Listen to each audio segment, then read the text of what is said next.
Selamat malam Pak Gun. Assalamualaikum. Nah, ini. Oke ya.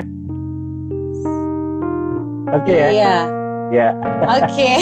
Udah punya headset ya sekarang. Coba. Aduh. Oke. Bagus. Makasih loh Pak Gun. Gimana kabarnya? Baik. Alhamdulillah baik. Nah tadi saya udah cerita sedikit gimana sih waktu itu kita kan saya juga baru terlibat setahun di SKKNI ini kan untuk sebagai tim rumus. Nah jadi mungkin untuk menjelaskan pentingnya sertifikasi, mungkin nggak hanya sertifikasi gitu kan, apapun itu. Jadi saya kurang bisa, dan saya ajak Pak Gun untuk menjelaskan ini kepada teman-teman semua. Nah, mungkin kita berangkat dari industri kreatif gitu kan. Industri kreatif itu kan membutuhkan sertifikasi. Kenapa sih Pak industri kreatif khususnya film, misalkan terus teater, terus musik, tari gitu membutuhkan sertifikasi gitu? Ya. Jadi sebetulnya kita masuk pada era globalisasi ya. Mau nggak mau ada alat ukur. Gitu. Nah sebetulnya mungkin yang pertama ingin saya sampaikan atau mungkin saya bisa share lah ya.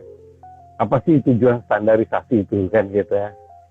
Nah pada dasarnya tujuan standarisasi itu adalah untuk secara umum ya, tujuannya agar kita mendapatkan satu produk ya.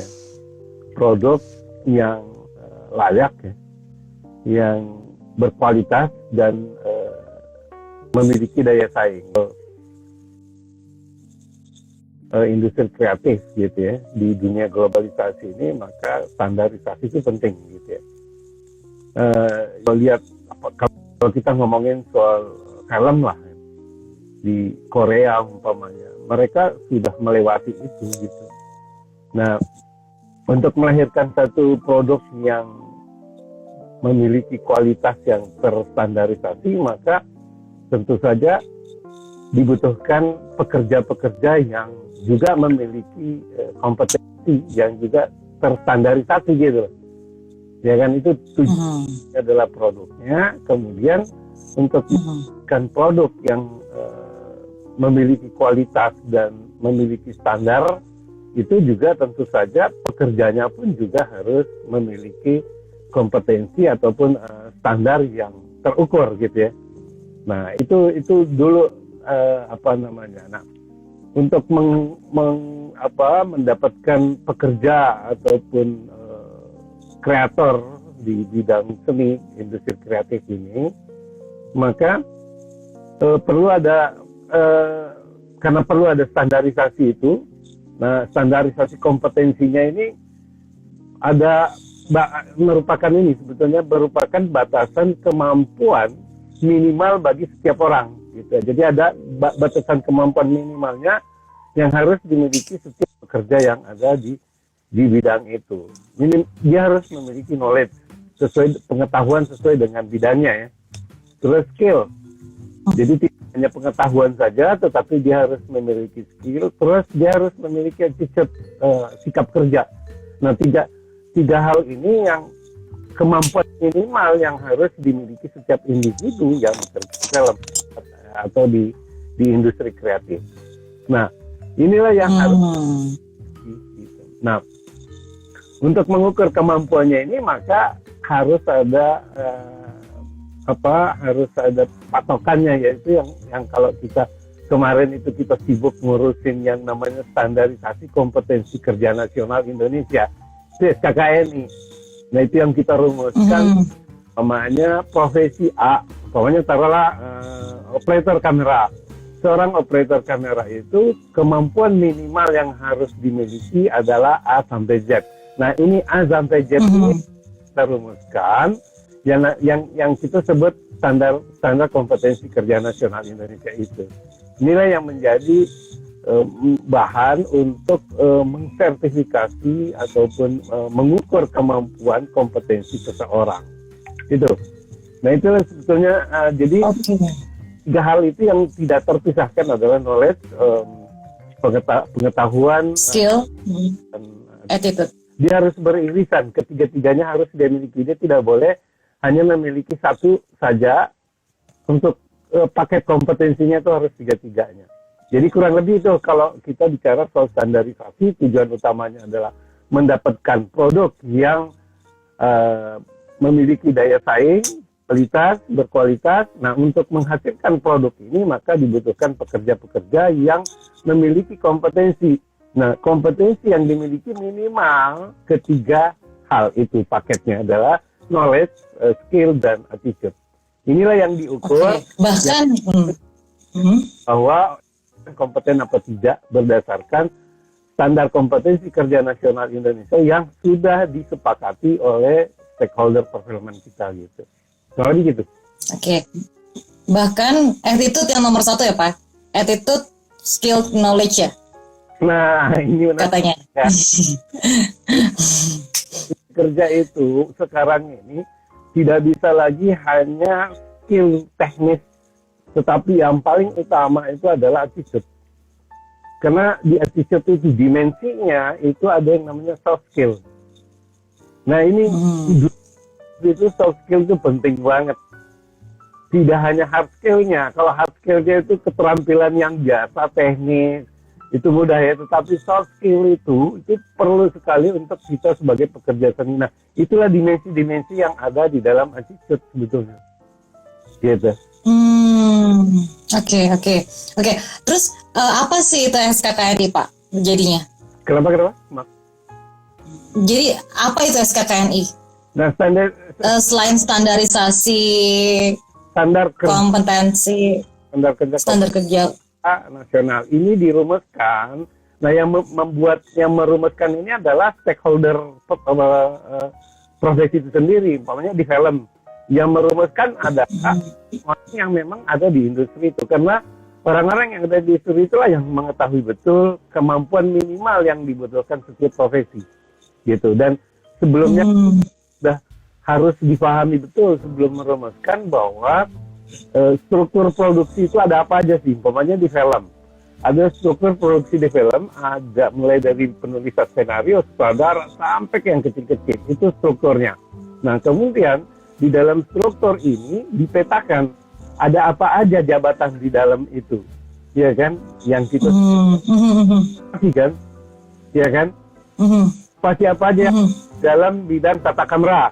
Nah, kemudian setiap okupasi itu kan ada job desk-nya, ya. Ada jawab, ada hak dan tanggung jawabnya apa saja. Nah, itulah kita dirumuskan minimal yang harus memiliki setiap jabatan yang ada di dalamnya. Umpamanya pemain juga sama semuanya. Jadi ada 14 di dalam struktur produksi film itu ada 14 departemen termasuk pemain. Ya. Pemain itu masuk di dalam 14 struktur yang ada di film. Mulai dari sutradara, casting apa segala macam sampai pemain itu ada 14 dan ini itulah yang ada di dalam struktur tubuh produksi film. Gitu. Kurang lebih begitu. Oke, terus kenapa? Berarti itu kenapa pilihan pemerintah tim penyusun SKKNI itu dari akademisi dan praktisi ya Pak ya? Jadi saling berkaitan biar menjembatani semuanya. Betul. Gitu.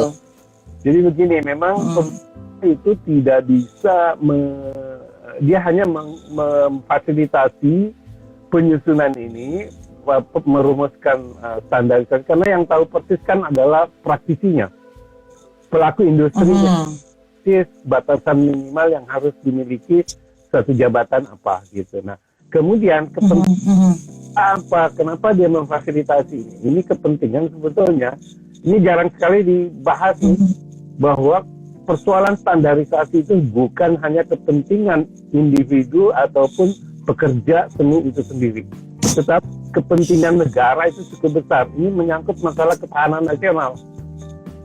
Gitu. Kenapa ketahanan nasional gini? kita masuk dalam era globalisasi. Bayangin kalau masuk dalam era globalisasi ini terus kita belum masuk ke dalam persoalan standarisasi, maka orang mudah sekali pekerja-pekerja luar masuk ke Indonesia. Jadi kita bisa jadi penonton. Ini kaitannya dengan benar banget. karena penting sekali memfasilitasi ini standarisasi karena ini persoalan ketahanan nasional gitu. Ya, jadi kayak kasusnya kemarin ASEAN Games ya Pak ya, yang stuntman-nya Pak Jokowi ya, harusnya kan stuntman-nya Indonesia, ya kan, orang Indonesia lebih mumpuni gitu kan, tapi ternyata pakai stuntman-nya Thailand gitu ya, Thailand kalau nggak salah ya, karena stuntman-nya Thailand itu lebih tersertifikasi gitu kan, ya.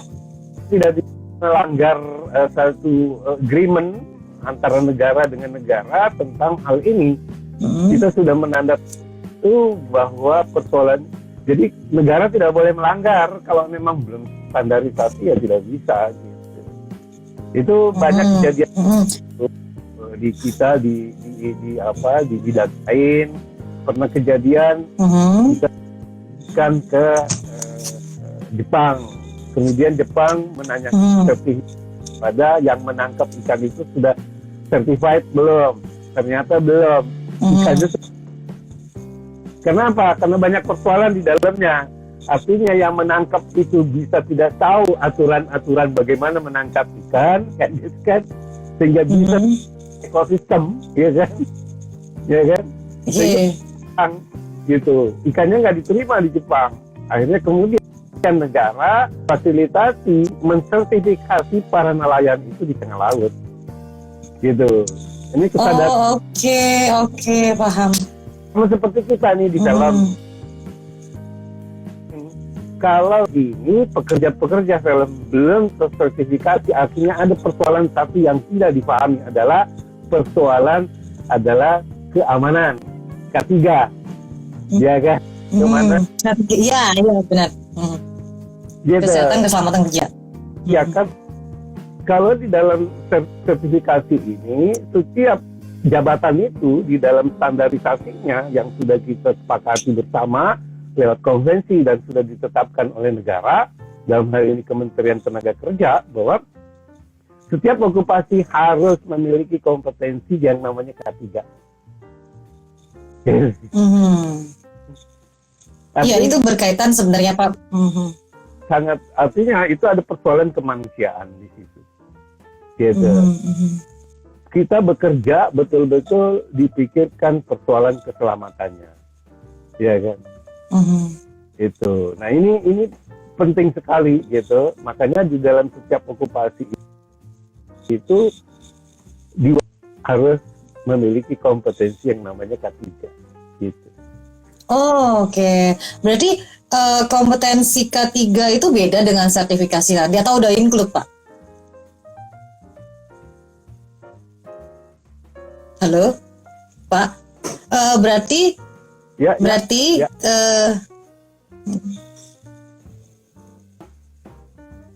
sinyal. Ya.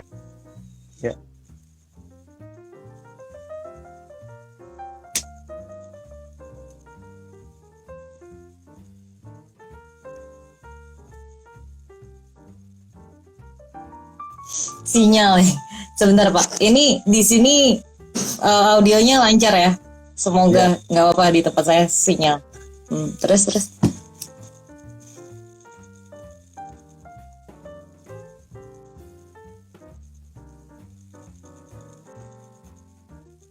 Iya Pak. Halo Pak Gun. Pak Gun. Ya. Ya, oke. Ya. Dengar, oke. Ya. Jadi K3 itu berpisah misah ya Pak ya sama sertifikat.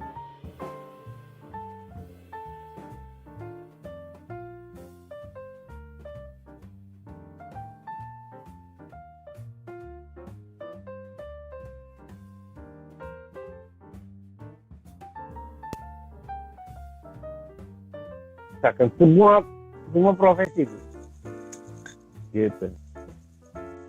Jadi semua proses itu wajib memiliki kompetensi yang namanya K3. Ada 2 yang wajib, K3 sama etika profesi. Etika profesi itu wajib. Itu di dalam rumusannya itu di skema diturunkan. Itu wajib, ada 2 unit kompetensi yang tidak bisa tidak dimiliki setiap okupasi, yaitu K3 dan etika profesi. Gitu. Oke, K3 dan etika profesi. Jadi sebenarnya benar Pak, ini pengalaman teman-teman di teater. Kemarin ada project tapi bukan punya saya, tapi dia cerita bahwa dia harusnya pakai sling di teater, lalu slingnya itu dibanting sama temennya. Nah kalau sling dibanting katanya itu berpengaruh sama kekuatannya. Nah itu kan otomatis nggak punya etika profesi kan Pak, nggak punya kesadaran gitu untuk etika profesi gitu kan Pak.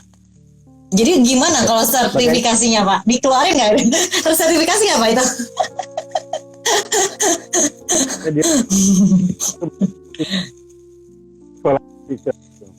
Attitude-nya, sikap kerjanya dia tidak punya sikap kerja yang baik gitu. Tapi yang jelas bahwa kenapa makanya untuk suatu asosiasi profesi gitu,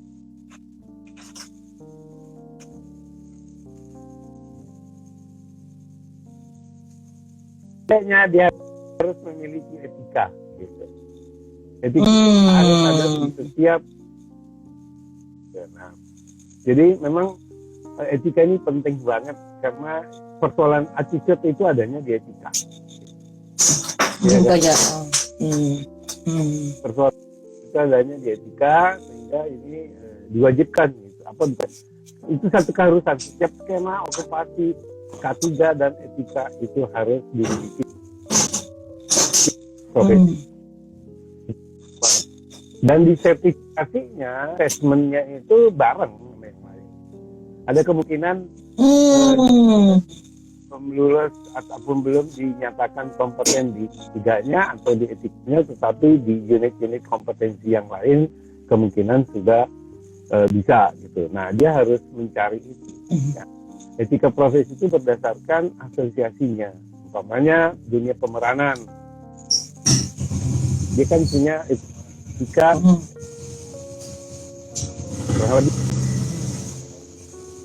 Oke, baik Pak, baik. Oh ya Pak,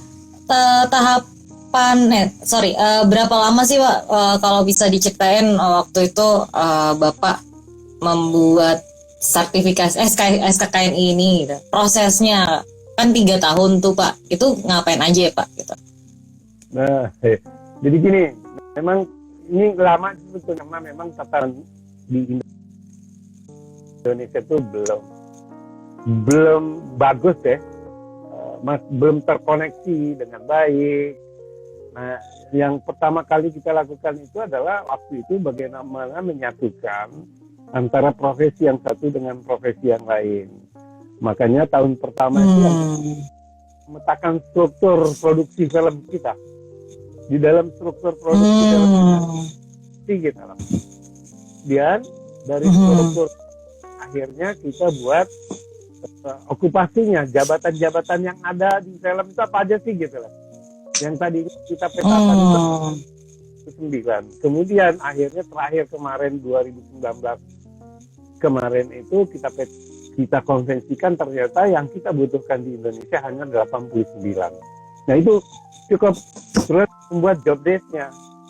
Job desk setiap okupasinya apa sih? Tanggung jawabnya apa sih? Umpamanya seorang kamera tanggung jawabnya apa? Apa bedanya dengan sinematografer dan operator kamera ini? Tanggung jawabnya di mana gitu loh. Nah, dari situlah setelah kita buat job desk-nya, maka di situlah kita petakan, rumuskan kompetensi-kompetensi minimal yang dibutuhkan. Jadi itu cukup lama memang prosesnya. Nah, ini pun juga gini Pak. Jadi gini,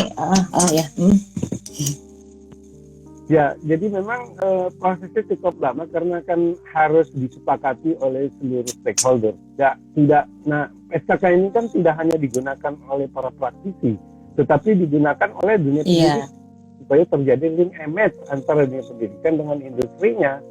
Jangan yang diajarkan di dunia pendidikan A, yang dibutuhkan di dunia industri yang B, maka terjadi pengangguran banyak sekali gitu.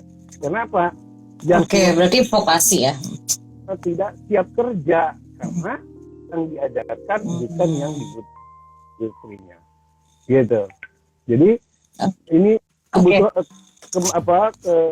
SKK ini adalah memang tak dibutuhkan untuk kita agar terjadi dunia pendidikan dengan dunia industrinya itu terjadi link and match dengan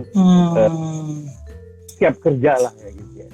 Gitu kurang lebih seperti itu. Nah ini mudah-mudahan ini dalam waktu dekat ini juga teman-teman yang ada di perguruan tinggi maupun di SMK yang prodi film ya juga sesegera mungkin sudah membuat kurikulumnya berdasarkan SKKN ini yang sudah ya ada yang menyatakan ini masih kurang, ya itu memang tidak pernah sempurna karena pasti kan terus ada pengembangan gitu ya. Makanya SKKN minimal setiap 5 tahun itu harus dievaluasi karena kan ada perkembangan teknologi, ada kemungkinan ada terjadi disruption dengan revolusi industri 4.4 ini kan ini kan terjadi pengurangan, ada kemungkinan beberapa profesi hilang atau mungkin ada kemungkinan profesi yang akan muncul gitu sehingga perlu dievaluasi lagi gitu. Itu minimal 5 tahun. Jadi begini Pak, kasusnya adalah misalkan gini, ini ada Mas Rianto juga yang pemain Kucumbu Tubuh Indaku di sini.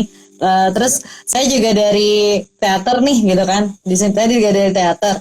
Lalu kita kan sama-sama, saya dan Mas Rianto itu kan dari seni pertunjukan dan ada SKKMI sendiri. Mas Rianto dari tari, saya dari teater gitu kan. Tapi saya di film dan kami ke film gitu kan. Nah, ketika itu gimana Pak? Jadi misalkan saya juga dari pemeranan, tapi saya ikut di film juga jadi pemeran gitu kan. Nah, Mas Rianto dari penari, dia juga dapat sertifikasi penari gitu kan. Terus di film dia sebagai pemain gitu. Itu gimana Pak? Jadi boleh dapat 2 sertifikat, bisa mengajukan 2 sertifikat atau bisa dapat 2 sertifikat gitu. Kalau memang berkompeten gitu misalkan. Boleh. Jadi apalagi kita ini masih di era di mana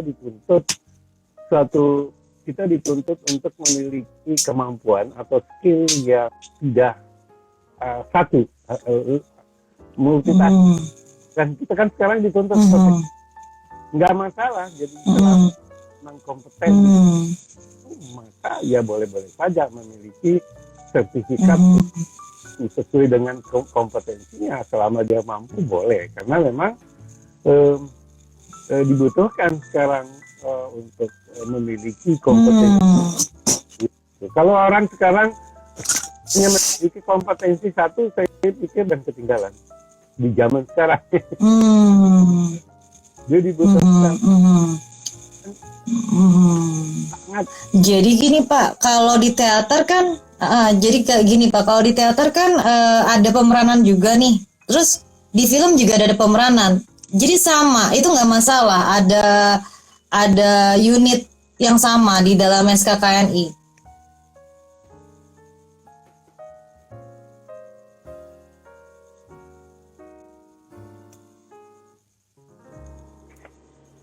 Halo Pak, sinyalnya ya?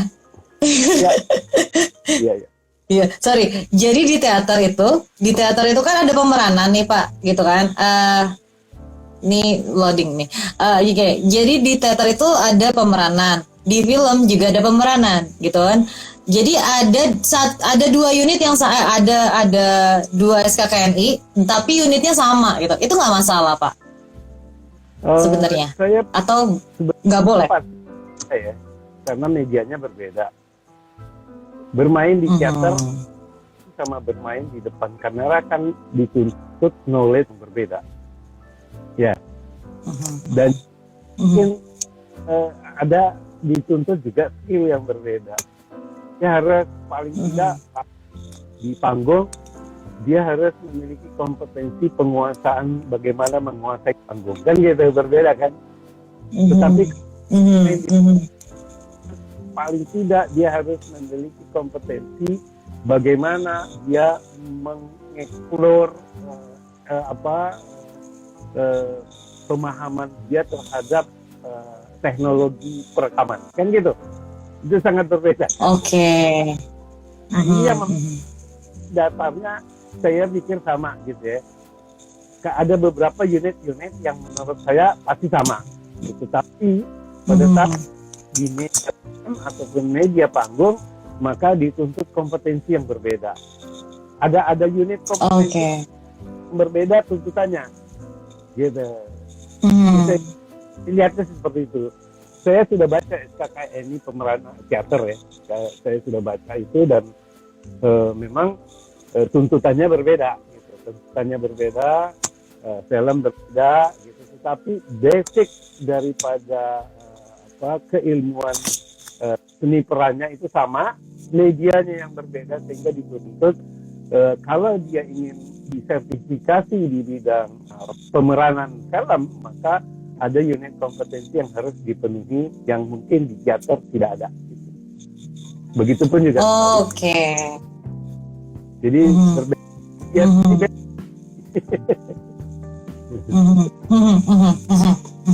Nah, oke, teman-teman, kita udah buka pertanyaan nih. Kita mari pertanyaannya boleh seputar SKKNI gitu kan.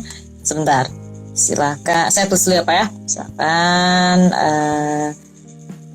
tulis pertanyaan mengenai SKKNI. Oke. Sebentar ya Pak. Sebentar, saya pin dulu. Ini gimana cara? Ya.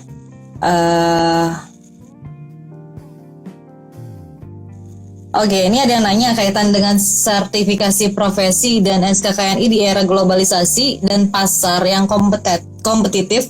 Menurut daya tahan dan daya saing sebuah seni pertunjukan dalam bentuk pengembangan SDM sebagai intellectual asset. Oh, iya itu. Ini ada yang pernyataan Pak.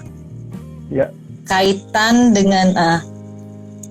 dengan sertifikasi profesi dan SKKNI di era globalisasi dan pasar yang kompetitif menuntut daya tahan dan daya saing sebuah seni pertunjukan dan seni film gitu, dan film dalam bentuk pengembangan SDM sebagai intellectual asset gitu Pak ya. Ini ada pernyataan. Apa benar Pak? Sebagai intellectual asset. Iya, itu udah masuk globalisasi, itu udah betul sekali gitu bahwa kita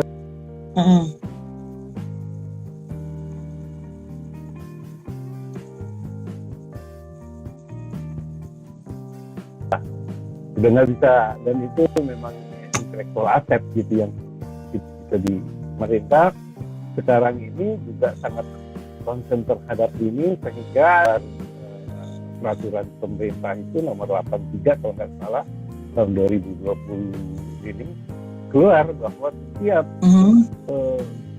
usaha yang mempekerjakan orang yang tidak certified itu maka bisa dicabut izin usahanya. Itu sampai begitu sanksinya gitu. Umpamanya saya bekerja di satu produksi film, terus PH-nya itu mempekerjakan orang-orang yang tidak certified, itu bisa dicabut usahanya gitu. Itu begitu, dan itu peraturan gitu. Sudah concern betul terhadap pengembangan SDM atas dasar kompetensi gitu. Karena memang itu begitu, kalau enggak nanti kita akan jadi penonton itu. Umpamanya nih di undang-undang perfilman kita itu pengutamaan sumber daya itu dinyatakan bahwa setiap pekerja film harus memiliki kompetensi dalam sertifikasi gitu. Nah, itu jadi orang boleh masuk syuting di Indonesia gitu. Boleh masuk syuting Indonesia, tetapi dia harus menggunakan tenaga atau SDM Indonesia. Yang tersertifikat. Kalau kita tidak certified, maka orang luar boleh membawa kru. Umpamanya di sini tidak ada main yang certified, pun tidak ada rame certified, maka dia boleh bawa. Nah ini persoalan globalisasi kan. Makanya tadi itu benar. Oh iya benar. Gitu. Saya boleh umpamanya masuk dari gitu mau syuting di Indonesia, tetapi ada beberapa profesi yang tidak certified. Ya saya boleh bawa dari luar, tapi selama itu ada yang certified di Indonesia, maka dia tidak boleh bawa dari luar. Itu aturannya seperti itu. Kalau dia memaksa untuk bawa dari luar, maka dia harus punya 2 tim. Ada tim lokalnya yang certified, terus dia bawa dari luar juga boleh.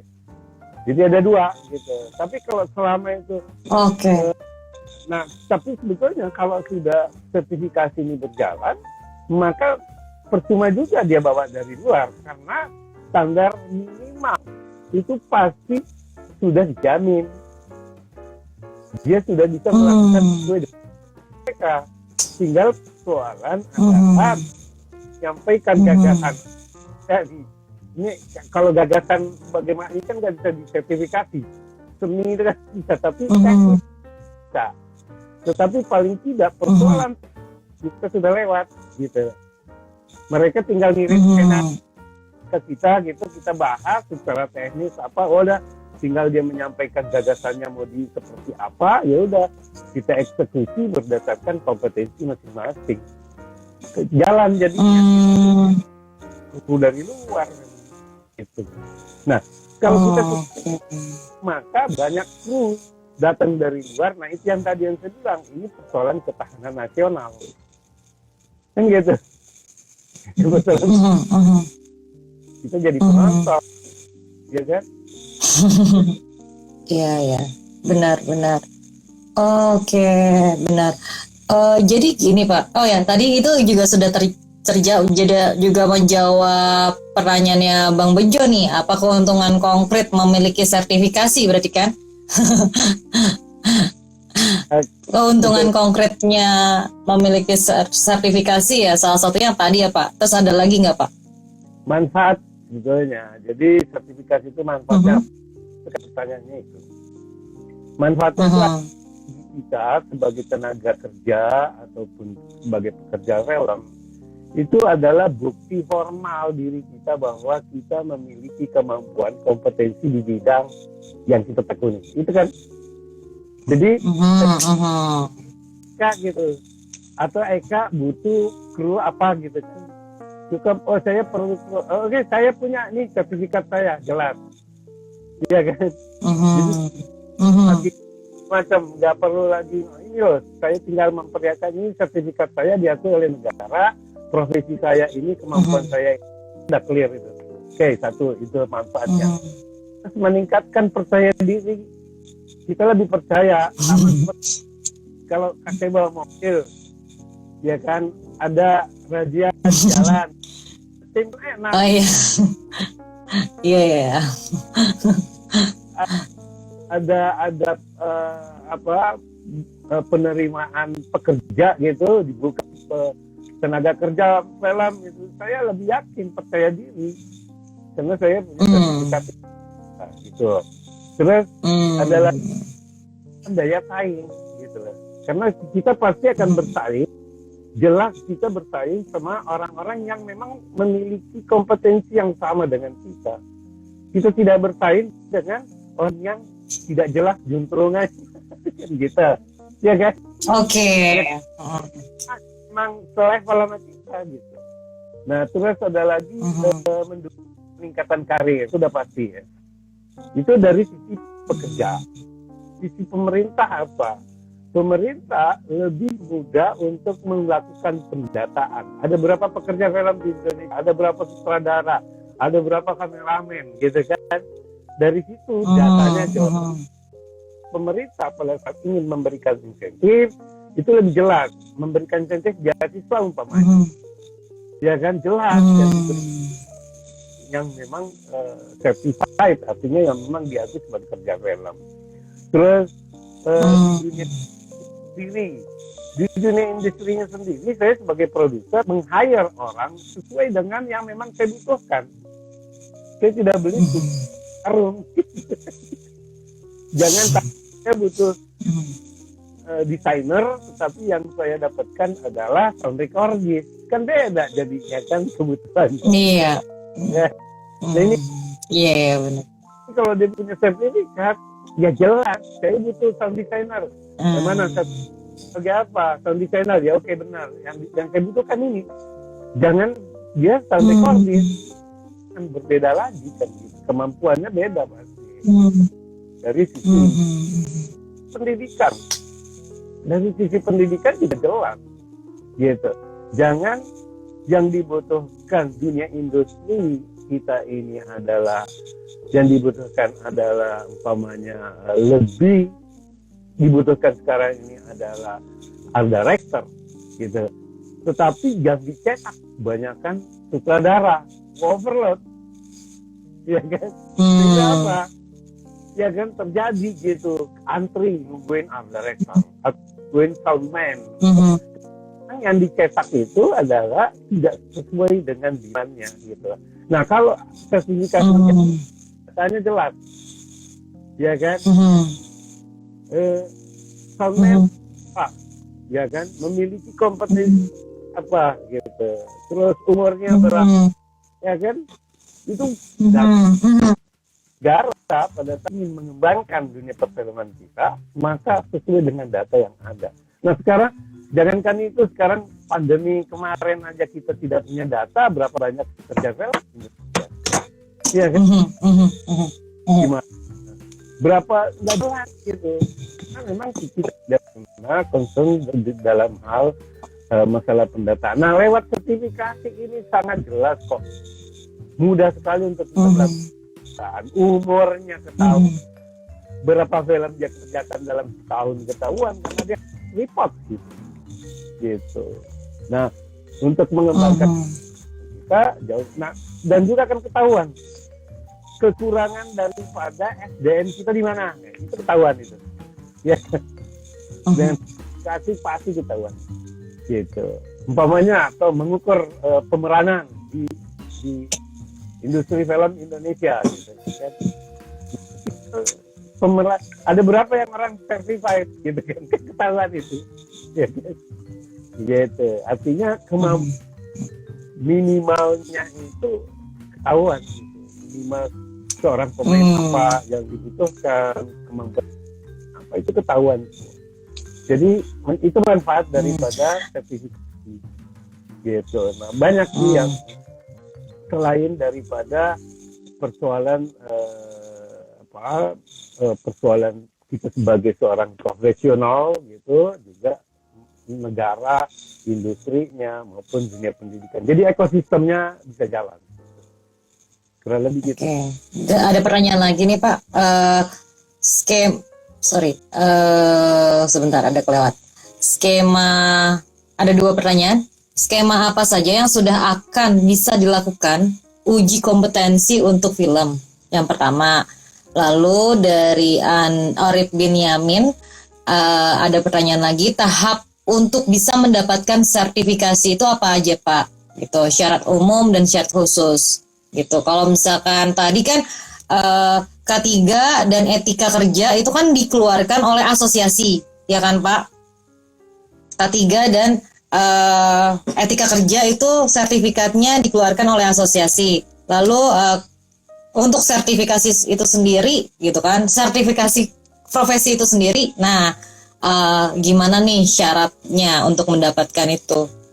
Ya, jadi gini, pertama saya luruskan edukasinya dan etika itu tetap di-assess menjadi satu kesatuan daripada sertifikat. Nah, cuma itu akan menjadi referensi dari asosiasinya. Kalau dia berada di dalam maka paling tidak dia sudah patuh terhadap etika profesi kan gitu. Tiganya. Tapi tetap tidak terpisahkan daripada satu kesatuan daripada jabatannya, okupasi yang ditekuni gitu. Nah, pertanyaan yang sekarang kita ada 14 standar kompetensi kerja nasional yang sudah ditetapkan dan di dalamnya ada 9 okupasi jabatan. Ini sekarang sudah diajukan ke dalam bentuk skema sertifikasi yang dimana akan menjadi acuan untuk pelaksanaan sertifikasi nanti. Nah, terus bagaimana caranya untuk disertifikasi gitu? Nah, caranya sebetulnya saat ini negara masih, nah mudah-mudahan ini dalam tempo 2 atau 3 tahun ini negara masih terus fasilitasi ini karena menurut saya ini penting, tidak bisa serta-merta tiba-tiba orang disuruh disertifikasi dengan usaha sendiri. Ini negara harus tetap hadir dulu sampai betul-betul terasa manfaatnya oleh individunya gitu. Karena kalau saya bertanya ngapain saya disertifikasi, orang saya juga tidak disertifikasi saya bisa bekerja gitu kan. Iya kan bisa begitu kan. Nah makanya negara ini harus terus mengeduket para pekerja seni ini agar menyadari betul bahwa sertifikasi itu bukan persoal pengakuan saja gitu. Tetapi banyak hal manfaat daripada di balik itu gitu. Itu negara akan sampai sekarang sih masih akan memfasilitasi itu bagaimana supaya para pekerja seni ini disertifikasi. Terus ada 2 metode yang dilakukan di dalam. Nah ini juga kadang-kadang ada pertanyaan. Saya dulu juga nanyanya begitu.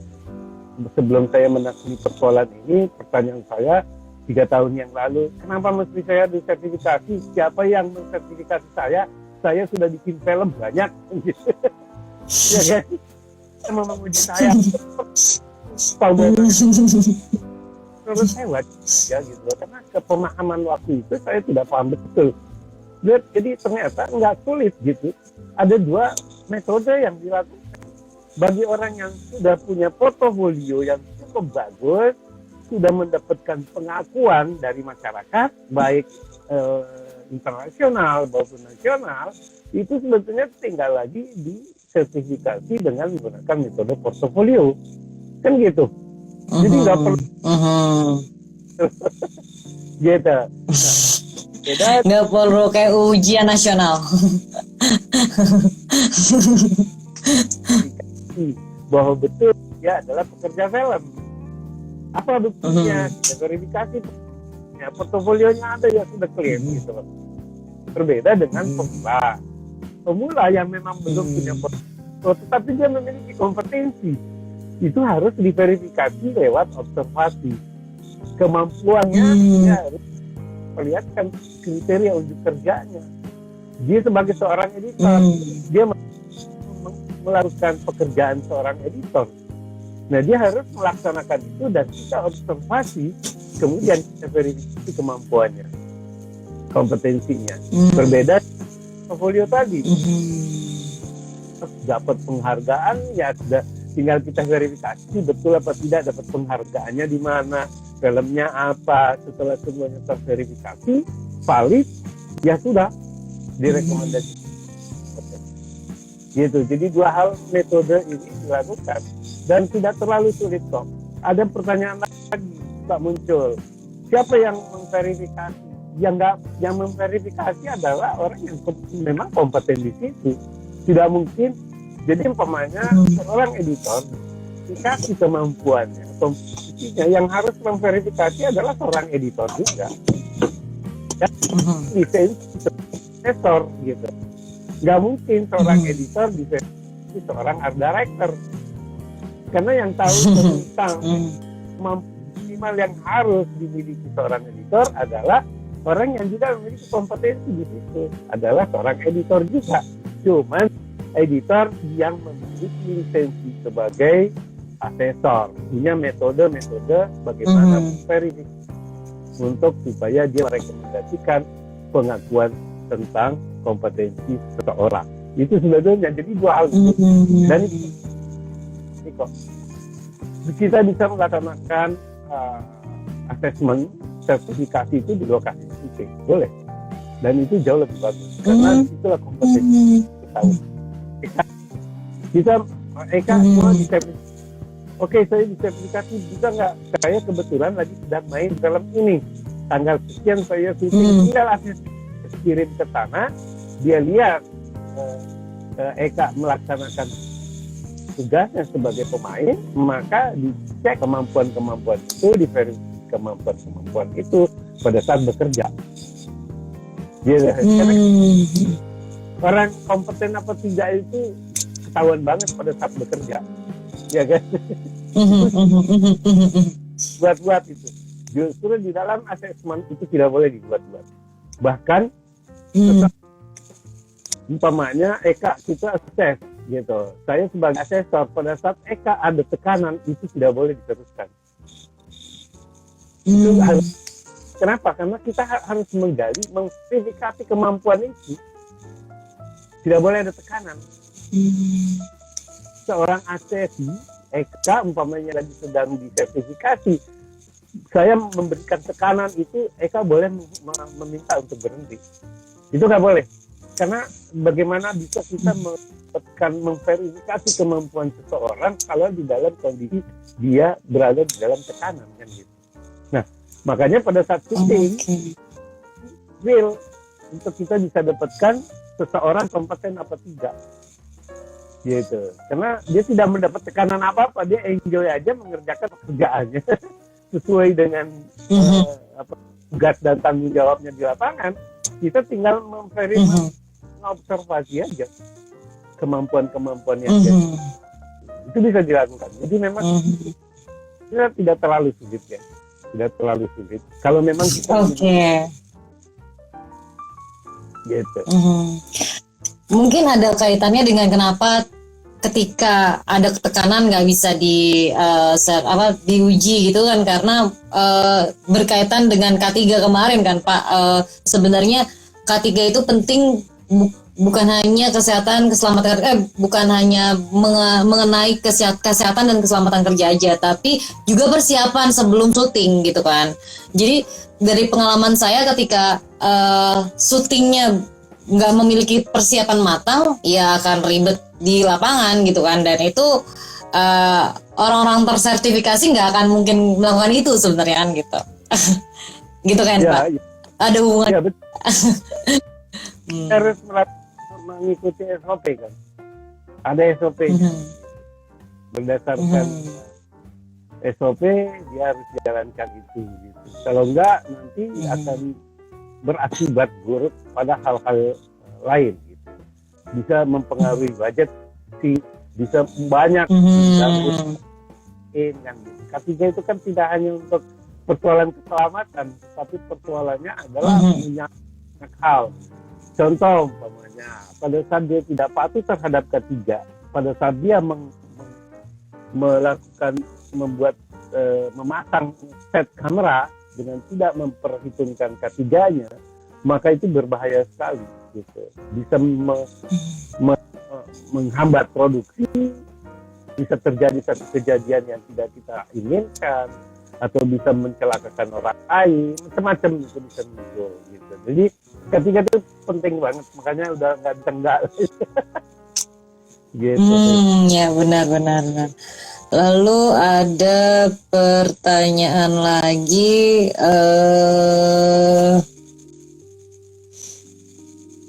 ini kok akselerasi? Oke, apa saja program akselerasi, mungkin bukan akselerasi kali ya, yang dilakukan SKKNI mungkin ya, yang dilakukan oleh pihak terkait dengan dunia industri pendidikan formal dan non formal secara nasional di Indonesia. Program SKKNI yang dilakukan oleh pihak terkait. di dunia Ya. industri pendidikan formal dan non formal di Indonesia gimana Pak programnya? Jadi memang ini kita lagi sedang bagaimana ini terjadi satu harmonisasi ya.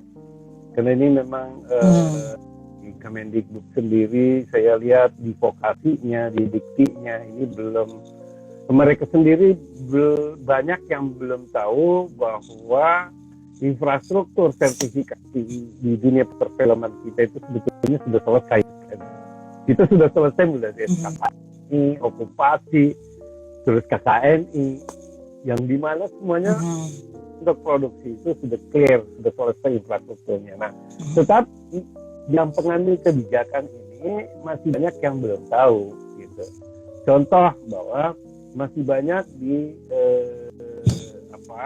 skema yang dipakai untuk melakukan sertifikasi guru maupun lulusan SMK itu menggunakan skema-skema yang lama yang seharusnya sudah tidak boleh dipakai karena sudah ada yang baru kayak gitu. Hal yang itu yang masih menggunakan skema-skema tentang umpamanya di editing aja, itu editing video udah nggak bisa dipakai sekarang. Kita udah nggak menggunakan tip, sudah digital semua. Nah ini tadi kita masih menggunakan itu. Nah ini perlu diharmonisasi lagi, perlu bareng antara di seluruh. Oh ya Pak. Perlu Pak, ini kan ini perlu lebih aktif lagi di dalam, karena kita sudah selesai, praktisi sudah menyelesaikan tugasnya, tinggal teman-teman ayo gunakan gitu ya kan. Paling tidak ada terjadi antara dunia pendidikan dengan dunia industri gitu, kebutuhannya apa, nah akan menjadi satu benchmark daripada antara dunia pendidikan dan industrinya gitu. Itu tinggal digunakan aja gitu. Nah ini Pak. Tanggal 9 kalau nggak salah di Prosvisi ya, itu asosiasi film itu akan ada kebetulan saya jadi narasumber juga untuk dalam hal ini persoalan standarisasi. Ya mudah-mudahan saya yakin betul gitu bahwa sangat tidak mungkin kita mengembangkan dunia perfilman kita selama SDM-nya itu tidak dibenahi atas dasar kompetensi. Gitu. Benar. Oke Pak, ini ternyata udah 1 jam. Udah 1 jam, dan kalau Instagram udah 1 jam dia mati sendiri. Oke, gini, pesan dong buat kita para praktisi seni untuk kedepannya apa? Ya, dari kacamata SKKNI. Ya, saya melihatnya begini, bahwa kita tidak bisa lagi menghindar daripada mengembangkan SDM atas dasar kompetensi. Itu tidak bisa menghindar. Kita sudah masuk di dalam dunia globalisasi di mana tuntutan itu sudah menjadi hal yang utama gitu. Jadi, dan jangan takut, menurut saya, selama kita memiliki kompetensi, ini kadang-kadang ini selalu menjadi ini. Selama kita memiliki kompetensi di bidang itu, jangan pernah takut. Karena tadi itu yang saya sampaikan, bahwa kita bisa melalui portofolio, kalau sudah punya kemampuan, punya portofolio yang cukup, ya karena mesti kita ragu terhadap kompetensi kita. Itu. Terus kedua, meskipun punya portofolio, tetapi memang memiliki kompetensi, kemampuan di situ, tinggal bukti, tolong dong, saya diakui kompetensi saya, karena kan undang-undangnya seperti itu. Di Undang-Undang Ketenagakerjaan bahwa setiap orang, individu yang memiliki kompetensi atau setiap profesional yang memiliki kompetensi, maka dia punya hak untuk diakui oleh negara kompetensinya.